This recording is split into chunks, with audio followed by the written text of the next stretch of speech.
Bueno, vamos a entrarle de lleno a esto. A nivel mundial, las empresas literal queman millones de dólares cada año diagnosticando mal, pero muy mal, los problemas de desempeño de su personal. Es como si llegaran a la escena de un crimen corporativo con las herramientas equivocadas, ¿no creen? Casi siempre, la reacción automática ante un bajón de productividad es lanzar un curso de capacitación de inmediato para ver si así se arregla el problema. Pero en este análisis vamos a abordar este tema como lo que realmente es, una investigación de altísimo nivel.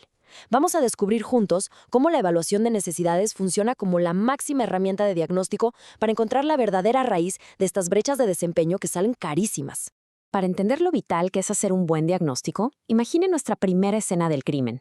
Un conductor de entregas conecta por error la línea de un gas anestésico leve directamente al sistema central de oxígeno de un hospital, contaminando absolutamente todo el suministro. O sea, un problema de desempeño masivo, sin lugar a dudas. Pero la verdadera pregunta aquí es, ¿por qué cometió este error?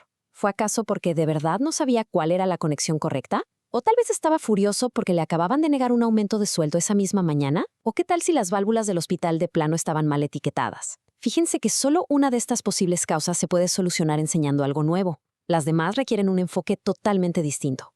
Y esto ilustra de manera brutal una diferencia que es fundamental, una verdadera brecha de habilidades. O sea, cuando hay una falta genuina de conocimientos, sí requiere capacitación. Pero ojo, si el problema es de motivación, como el conductor enojado, o un problema de diseño en el entorno de trabajo, como unas válvulas mal etiquetadas, la capacitación no sirve para absolutamente nada. Esos son problemas que exigen acción gerencial o rediseñar el flujo de trabajo por completo. Identificar esto a tiempo es literalmente lo que salva a las organizaciones de tirar fortunas a la basura en soluciones que no van al caso. Así que aquí tenemos nuestra hoja de ruta para esta gran investigación. 1. ¿Es la capacitación la respuesta? 2. Recopilando la evidencia. 3. Analizando a la organización. 4. Analizando a la persona. 5. Analizando la tarea. Y 6. Construyendo modelos de competencias. Arrancamos con la fase 1. ¿Es la capacitación la respuesta? El mismísimo primer paso. Antes de soltar un solo peso del presupuesto, es absolutamente indispensable determinar si un programa educativo es realmente el superhéroe que va a salvar el día. Este marco de 3 partes actúa como un lente deductivo increíble. Empieza con causas o puntos de presión, digamos, la implementación de una nueva tecnología o un desempeño que está por los suelos. Luego, a través del análisis de la organización, observamos el contexto general, el panorama completo. Con el análisis de la persona, respondemos al quién exactamente necesita atención. Y finalmente, con el análisis de la tarea, observamos el qué, es decir, qué es lo que se debe aprender.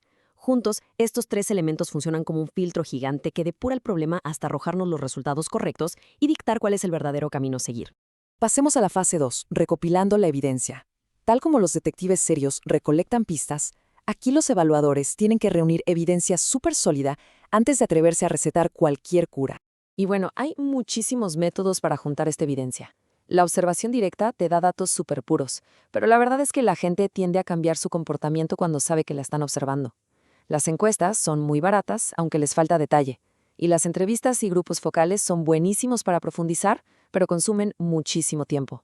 Ahora, el uso de la tecnología, eso sí es otro nivel.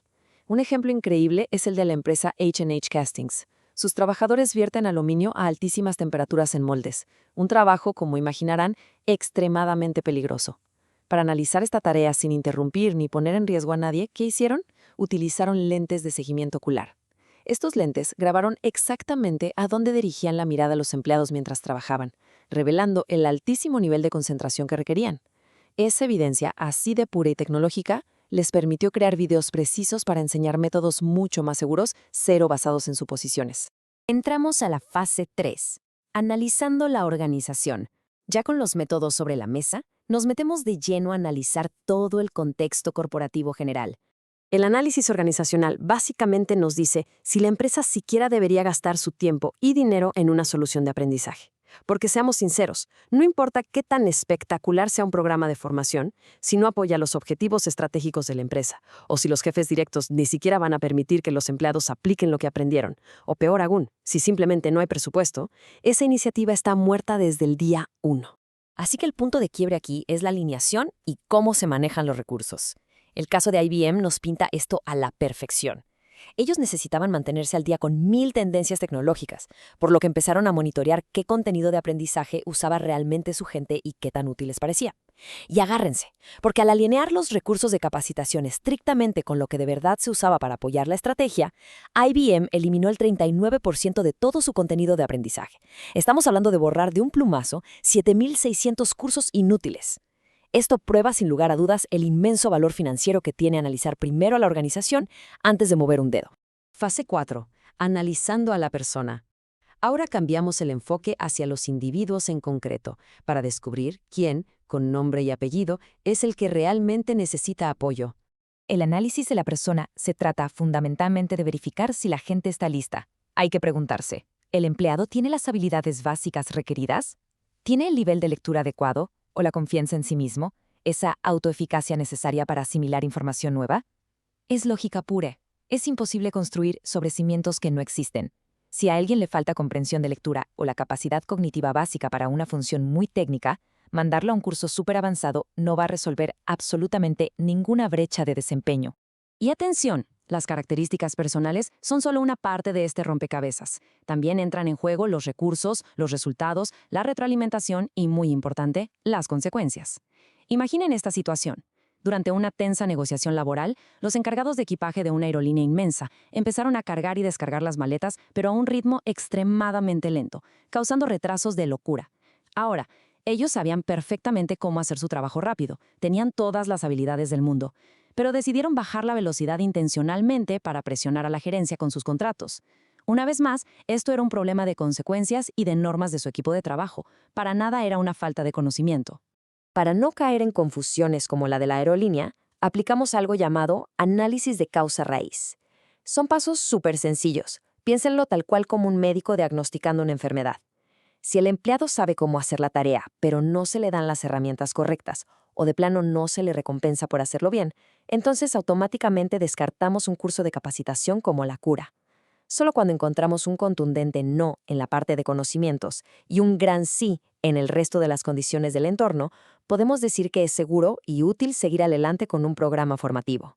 Avanzamos a la fase 5, analizando la tarea. Vamos a diseccionar el trabajo en sí mismo.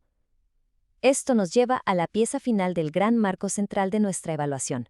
El análisis de tareas nos obliga a ver qué es lo que el trabajador hace realmente en su día a día y no solo guiarnos por lo que dice un manual que lleva empolvándose en un cajón 10 años.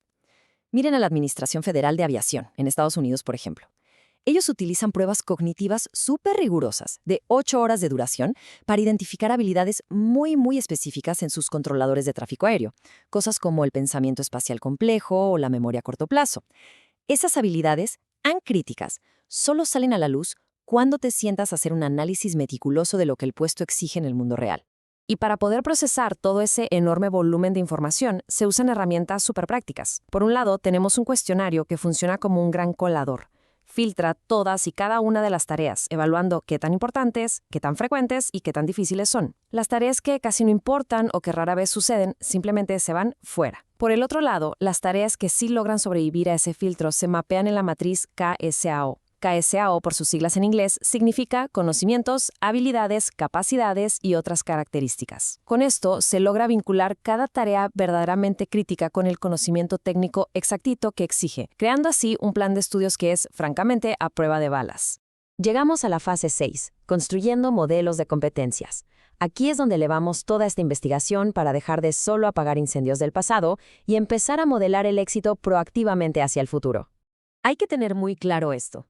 Mientras que el análisis de tareas se fija muchísimo en el qué se hace, un modelo de competencias se mete de lleno en el cómo el trabajador logra sacar el trabajo adelante. No se trata nada más de saber qué botones oprimir en una máquina, sino de atributos mucho más amplios y transferibles, como demostrar una integridad a toda prueba, tener un enfoque total en el cliente o la resiliencia para liderar un cambio difícil en el equipo. El proceso paso a paso para construir este modelo arranca de nuevo desde la estrategia del negocio. Pero el paso verdaderamente mágico es estudiar a los trabajadores estrella, a esos que siempre tienen un desempeño impecable. Al analizar a fondo qué características comparten estos talentos tan sobresalientes, la empresa puede establecer el estándar de oro para cualquier rol. No es sentarse en una oficina a adivinar qué podría ser exitoso a un puesto, es encontrar a los que ya le están rompiendo en la organización, aislar esos factores clave de éxito, validarlos y convertirlos en un modelo padrísimo que todos los demás puedan replicar. Para ir cerrando este análisis, de verdad vale la pena reflexionar súper a fondo sobre cómo reaccionan las organizaciones hoy en día. Porque estemos honestos, cuando salta un error, cuando cae la productividad o hay un pésimo servicio al cliente, el instinto en la mayoría de las oficinas siempre es presionar el botón de pánico y decir, hay que darles otro curso. Pero después de desglosar toda esta maravilla que es la evaluación de necesidades, nos queda clarísimo que actuar sin investigar primero es un salto al vacío impresionante. Nos deja con una pregunta bastante incómoda flotando en el aire. ¿Cuántos problemas de falta de comunicación gerencial, de flujos de trabajo lentísimos o de políticas internas que de plano no sirven están siendo tratados a ciegas como si a la gente simplemente le faltara conocimiento? La evaluación de necesidades, al final de todo, no es un mero trámite de recursos humanos. Es la verdadera investigación de alto nivel que separa el tirar presupuesto a la basura del éxito estratégico real. Yo creo que, bueno, para quienes nos escuchan hoy, seguramente les ha pasado esto. Piensen en alguna vez que tuvieron que, soportar un seminario de capacitación de esos súper aburridos. Uy, sí, de esos que sientes que son completamente irrelevantes o francamente inútiles para tu trabajo diario. Exactamente. Y uno se sienta ahí y piensa, ¿por qué estoy perdiendo mi tiempo aquí? Pues resulta que ocurre porque alguien en la empresa se saltó el paso más crucial de todos, que es la evaluación de necesidades. Totalmente. Y bueno, me presento rápidamente para arrancar de lleno. Soy analista de desarrollo organizacional y estoy muy emocionada de estar aquí. Porque, la evaluación de necesidades suena a burocracia de recursos humanos, pero es fascinante. Sí, y yo soy tu anfitrión en este análisis a fondo. Nuestra misión de hoy es justamente desmitificar este proceso, basándonos en un capítulo académico especializado en desarrollo de empleados. Queremos entender cómo las empresas exitosas deciden qué y a quién capacitar antes de gastar un solo centavo. Claro, porque pasamos de las suposiciones basadas en el instinto a la ingeniería de precisión, digamos. El conocimiento no sirve de nada en el vacío. Solo tiene valor real cuando entiendes exactamente por qué es necesario aplicarlo en un contexto. Y es que hay empresas que ya operan en este nivel, ¿eh? Por ejemplo, la empresa tecnológica NTT. Ellos no adivinan qué cursos necesitan, sino que usan mapas de calor para visualizar las fortalezas de sus equipos globales mes a mes. Sí. O el caso de Tata Consultancy Services, que usa esta herramienta, el T-Factor, que mide la profundidad de las habilidades digitales de sus empleados, pero en proyectos reales. Es una maravilla. Bueno, vamos a desmenuzar esto con una historia del texto que me pareció de pesadilla. Un conductor de camiones de entrega llega a un hospital, hace las conexiones de gas, firma y se va. Ajá. Y minutos después suenan las alarmas. Exacto. Porque por error conectó la línea de un anestésico suave directamente al suministro de oxígeno vital de los pacientes. O sea, una tragedia potencial inmensa. Y ante una falla así, tan crítica, el instinto corporativo casi siempre es el mismo. La gerencia dice, hay que despedir al coconductor o, en su defecto, mandarlo ya a un curso intensivo de 8 horas sobre seguridad. Sí. Y yo tengo una analogía para esto. Es el espejismo de la solución de capacitación. Las empresas ven la capacitación como un martillo mágico. Y cuando tienes un martillo, todos los problemas parecen clavos. Totalmente de acuerdo. Si bajan las ventas, un martillo. Si hay un accidente, otro martillo. Es como, tratar de arreglar cualquier cosa en una casa a martillazos. Aunque lo que realmente necesites sea un destornillador. Me encanta esa analogía. Y para evitar usar el martillo equivocado, la teoría nos exige hacer un análisis de causa raíz. Tenemos que actuar como investigadores, ¿no? Claro, porque si el equipo físico está roto, pues un taller de aprendizaje no lo va a arreglar. Exacto.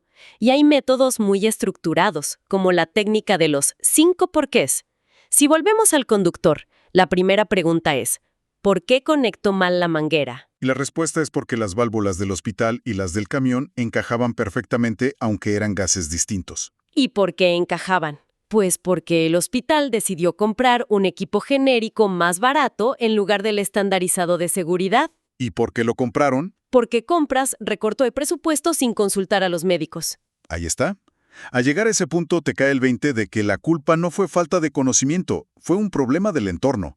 Si metes a ese pobre conductor a un aula y luego lo mandas al mismo hospital con las mismas válvulas, el error va a repetirse. Exactamente. Y el texto menciona otras herramientas visuales como el diagrama de espina de pescado o el método de los 4 cuadrantes.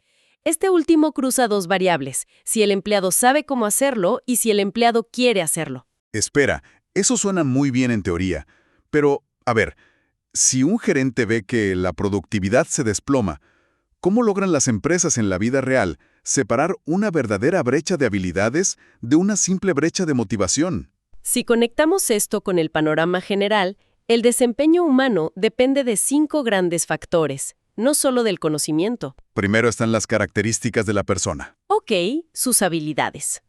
Segundo, los insumos, o sea, ¿tienen las herramientas correctas? Tercero, los resultados esperados. Cuarto, las consecuencias, como recompensas o normas. Y quinto, la retroalimentación. Ya veo. Si los gerentes notan que las herramientas están rotas o no hay incentivos, la capacitación es inútil. De hecho, capacitar a alguien que ya sabe hacer su trabajo pero tiene un mal entorno solo genera frustración. O sea que hay que mirar todo el ecosistema. Y una vez que confirmamos que la capacitación, o sea, nuestro martillo, es verdaderamente la herramienta adecuada, la evaluación se divide en 3 pilares. Así es, organización, persona y tarea. Todo debe empezar desde arriba, con el análisis organizacional. Aquí se evalúa si la iniciativa se alinea verdaderamente con la estrategia del negocio. Y si hay recursos para comprar o construir el programa, supongo. Exacto. Y las empresas toman decisiones drásticas con esto. IBM, por ejemplo, hizo una auditoría interna enorme. Rastrearon qué tanto usaban sus empleados el contenido y qué tan útil era. Ah, sí, leí esa parte. Descubrieron que mucho contenido no aportaba valor y eliminaron de golpe el 39%. 7,600 cursos borrados. Es una limpieza corporativa brutal. Otro caso es Kaiser Permanente, que unificó la capacitación en todas sus regiones creando líderes nacionales de aprendizaje. Lograron que 19,000 empleados completaran módulos en línea sobre seguridad del paciente. Aquí es donde se pone realmente interesante, porque alinear el curso con la empresa no sirve si el empleado va a fracasar. Y ahí entra el análisis de la persona, que mide la preparación para el aprendizaje. Ajá. Cosas como habilidades básicas, capacidad cognitiva y autoeficacia. El ejemplo de la FAA en Estados Unidos es asombroso. Perdían $10 millones al año en aprendices de control de tráfico aéreo que reprobaban. ¡10 millones! ¡Es una locura! Sí, así que implementaron un examen cognitivo masivo de 8 horas para filtrar a los candidatos. Medía en memoria, pensamiento espacial y tolerancia al estrés bajo presión, antes de gastar en capacitarlos. Ahora, entiendo que para la aviación eso tiene todo el sentido del mundo, por la seguridad. Pero lanzo una provocación. ¿No es un poco peligroso para la cultura de una empresa asumir que alguien no puede aprender solo por un examen el día 1? Es una inquietud súper válida. O sea, ¿no corremos el riesgo de descartar talento en bruto en lugar de ayudarles a llegar al nivel necesario? Siento que puede ser un ambiente muy punitivo. Estoy de acuerdo. Y es una tensión real. Pero el texto aclara que el objetivo de estas auditorías de habilidades básicas no es castigar o despedir. Es un diagnóstico para ofrecer capacitación correctiva o reasignar a la persona a un rol donde brille. Claro, como hacer una prueba de manejo para ver si necesitas clases extra con el embrague, no para quitarte la licencia. Exacto. Y esto se ve clarísimo en un caso del texto, que no tiene que ver con la capacidad mental. Marriott tenía un programa para ayudar a personas a salir de la asistencia social, pero fracasaba terriblemente por mala asistencia. Y seguro alguien dijo, bueno, es que no quieren trabajar. Pero el análisis de la persona demostró que el problema era el entorno. Tenían transporte deficiente, inestabilidad de vivienda y problemas de cuidado infantil. ¡Wow! O sea, no puedes aprender servicio al cliente si no sabes quién va a cuidar a tus hijos. Precisamente, tuvieron que exigir arreglos previos de cuidado infantil, vivienda y transporte para que los participantes pudieran concentrarse en aprender. Todo esto me lleva a la gran pregunta de la recolección de datos. Entender la teoría es una cosa, pero ¿cómo se recolectan estos datos en el mundo real sin basarnos en suposiciones? Bueno, tradicionalmente se usan encuestas, entrevistas o la participación de líderes y expertos, pero la tecnología está cambiando esto drásticamente. Sí, y el ejemplo de la empresa H&H Castings parece de película de ciencia ficción.